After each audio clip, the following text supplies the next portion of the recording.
Welcome to our YouTube channel. Myself Rahul. Today we are going to learn about an important concept in Jenkins, that is the master slave concept. Okay, so in the last video I have showed you like how you can execute or how you can set up the Jenkins and how you can trigger a pipeline with Jenkins, right? But in all this execution, what I was doing is in the same instance or in my laptop, the execution was going on, right? So if I'm triggering a pipeline from my laptop or in the instance where the Jenkins has been installed, in the same instance, the execution is going on, right?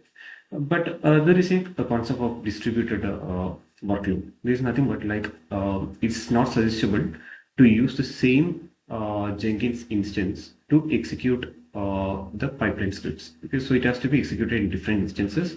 That is the distributed load. Okay, for example, just consider like you have different stages, maybe the unit test, build, maybe the deployment, maybe the SonarWeb scan, like that you have different stages. Okay, so instead of using only the compute of a single machine, what you can do, you can distribute the workload to different instances or virtual machines, and you can make a connection from your Jenkins instance or the Jenkins master instance to those slave instance or the agent instance. Okay, so that is the purpose. Okay, so I will tell you what is that and how you can do this configuration and how you can utilize the slave nodes to execute your pipeline. Okay, so for that, let me first log into Jenkins. Okay, so before going to the setup, you have to understand this in a better way. So I created just a simple diagram.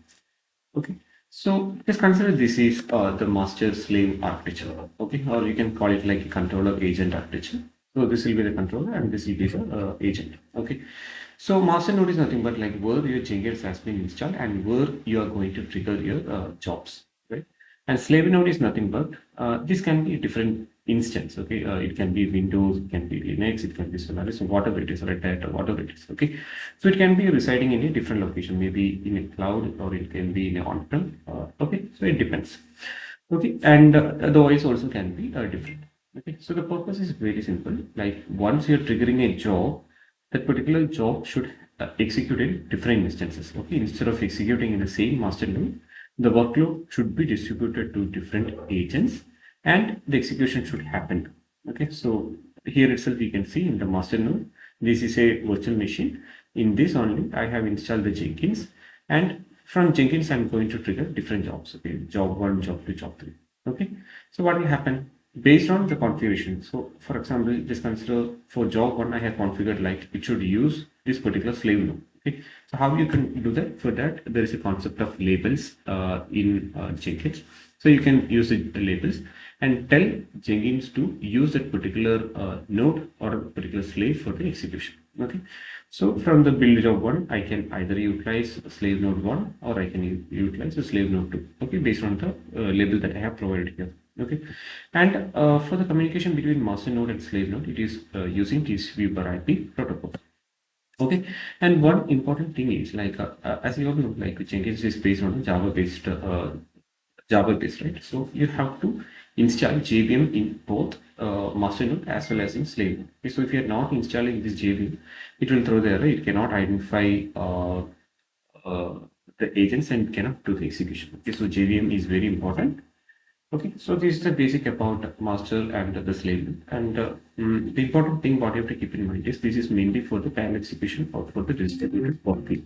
Okay, so you can have any number of slave nodes and you just need to make a configuration to your master node. Okay, that is an important thing. Okay.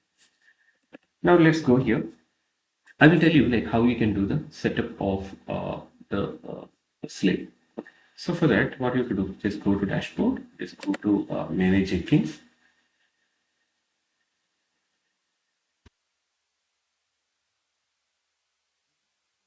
Here, it will be showing like the building on the building node can be security issue. Okay, you should set up a distributed build. So this is nothing but like it is suggesting to set up a slave node for doing the distributed builds. Okay, and it is suggesting not to use building node. It can cause security issues. So either you can go here and you can do the setup, or you can go to nodes. Okay, click on nodes. Okay, here you can set up the new node. Okay, so once you install your Jenkins, right, it will automatically create a building node. And here you can see the architecture is Windows 11. That is my on laptop. Okay, so now what I'm going to do, I just need to click on new node. I'm going to name it like AutoBot demo node. Okay, type is of a permanent agent. And create. Okay, this is a slave node for AutoBot demo. It's a description. Number of executors is nothing but like how many executions it can take up in parallel. So maybe I will keep it like 3. Okay. Remote root directory. This is very important. So here you have to provide the remote root of the slave node. Okay.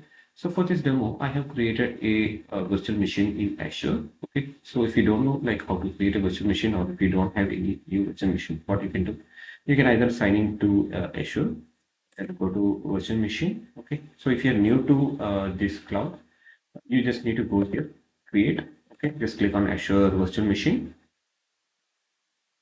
Okay, you can select the subscription. So my subscription is Azure subscription 1.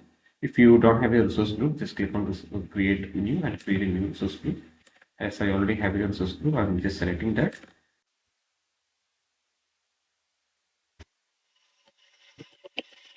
Okay, then you can select the region, then availability zone. Well, it should be a self-selected zone. I'm just keeping it like that. Okay, and then zone availability zone. So currently it is only a single zone. If you want to select multiple zone, you can select that. And the security type is restricted a launch virtual machine. And what should be the image? You can select the image that you want. So it will list down all the images. So I'm just keeping the seat open.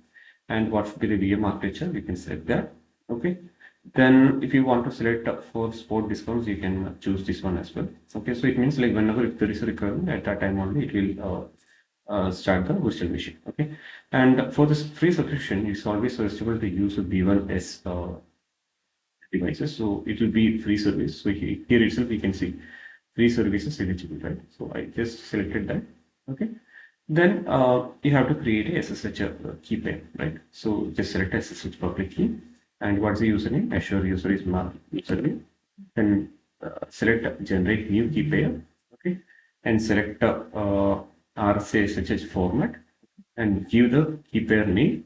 Okay, and click on create. Okay, so once you've done that, it will automatically generate a key pair for you or the PEM file for you. PEM file also will be there to make a SSH connection to the virtual machine, and it will generate a key pair for you.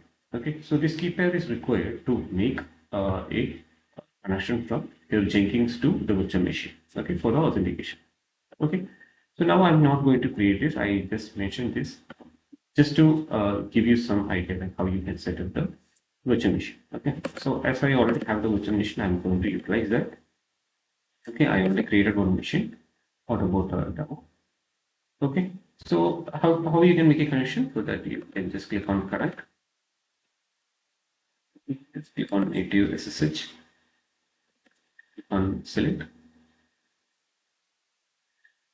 Okay, so here you can see it will ask for the PEM file details. So once you set up the virtual machine, right, it will automatically generate a PEM file. So what you have to do, as I'm using a virtual Windows machine, that is my laptop, I already downloaded the PEM file and I have that in the path. So I just need to give that path and I need to provide the username at the rate the public IP. So public IP is nothing but like if you scroll down, here you can see public IP address. Okay, so that's it. Okay, so that's what you need to do. So I already have these details. So this is the path where I kept my PEM file. Okay, and this is a username and this is a public. So let me do one thing. Let me open the command prompt. I'm just opening this administrator. Yes.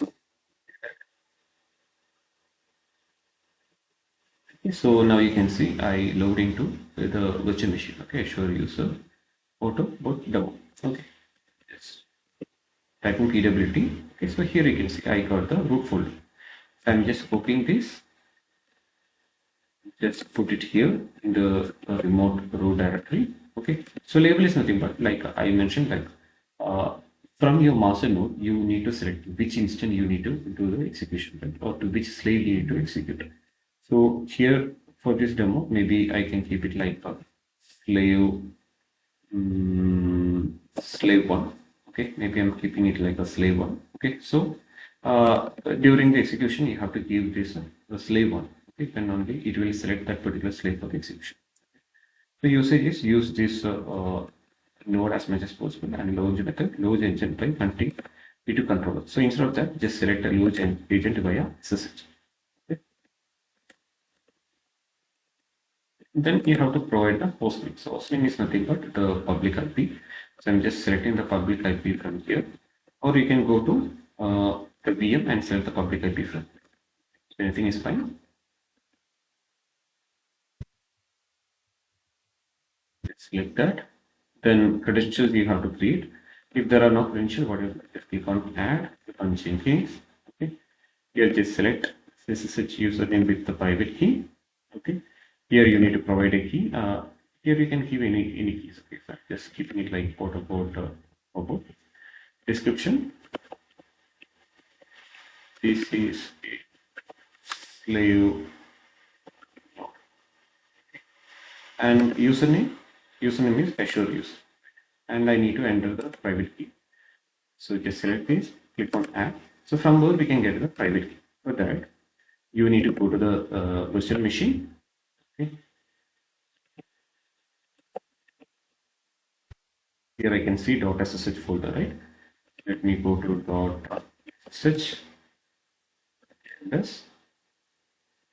Let me. Okay, so this will be the private key and this will be the public key. Let me open the private key. Just copy everything. Let me go here and paste it. Okay. So there should not be any new space or there should not be any new lines. Okay. Just keep the same. And once you're setting up the keys, right, in the virtual machine, if you have given any passphrase, you need to provide the passphrase here also. Okay. As I haven't given anything, I'm not going to give any values here. Then click on add. Okay. Now you have to select the credentials here. This is a user. This is a demo credential, right? It's a demo credential.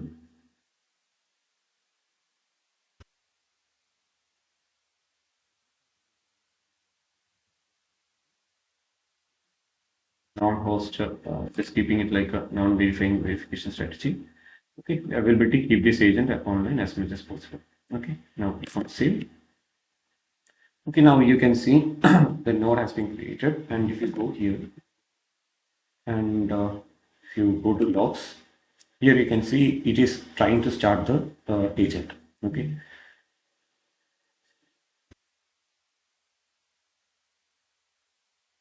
It will take some time for starting up the node.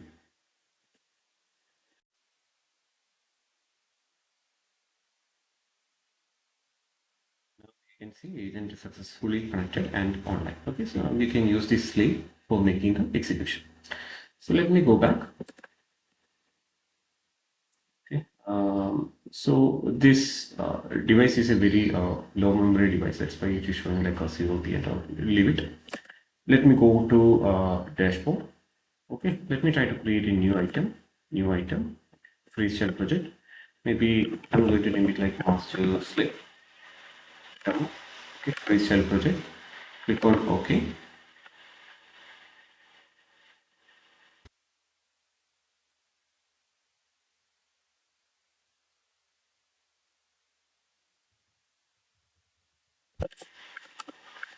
Save.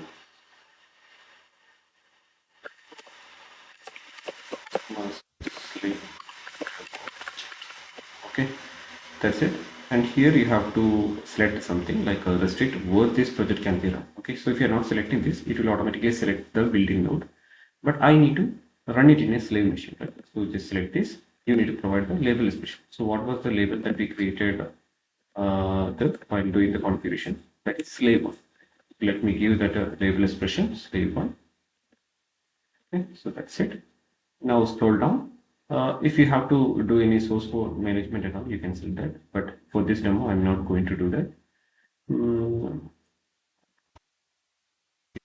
as this is a as my virtual machine is a Ubuntu based, right? So you have to properly select the executor. Like you should not select the Windows batch command at all; it will not execute. Instead, I'm going to select the executor shell. I'm just going to enter like welcome to the AutoBot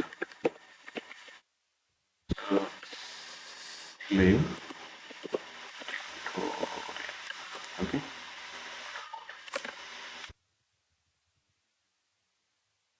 that's it. Now click on apply, save and apply. Okay, now I'm going to build it. Okay, so now I'm going to see whether the execution happened in the slave or in the building node. It's in progress. Okay, so here you can see building remotely on AutoBot demo node. This is nothing but my slave one. Okay, and here you can see this is the home folder or in the workspace, and here you can see it has made a communication to Jenkins, and here you can see it has successfully print out welcome to AutoBot Jenkins master slave tutorial. Okay, so this is how you can distribute your workload to the slave instances. Okay, so currently what I did from my master, I triggered the job, and the execution has happened in a slave node, right? So this is how you can decouple the execution from your master to a slave. Okay, I hope you got a clear understanding about how to do this setup of master and slave node in Jenkins, and what is the importance of doing this setup. Um, so if there are any doubts related to this topic, please do put it in the comment section. Okay, so thanks for watching video. Bye.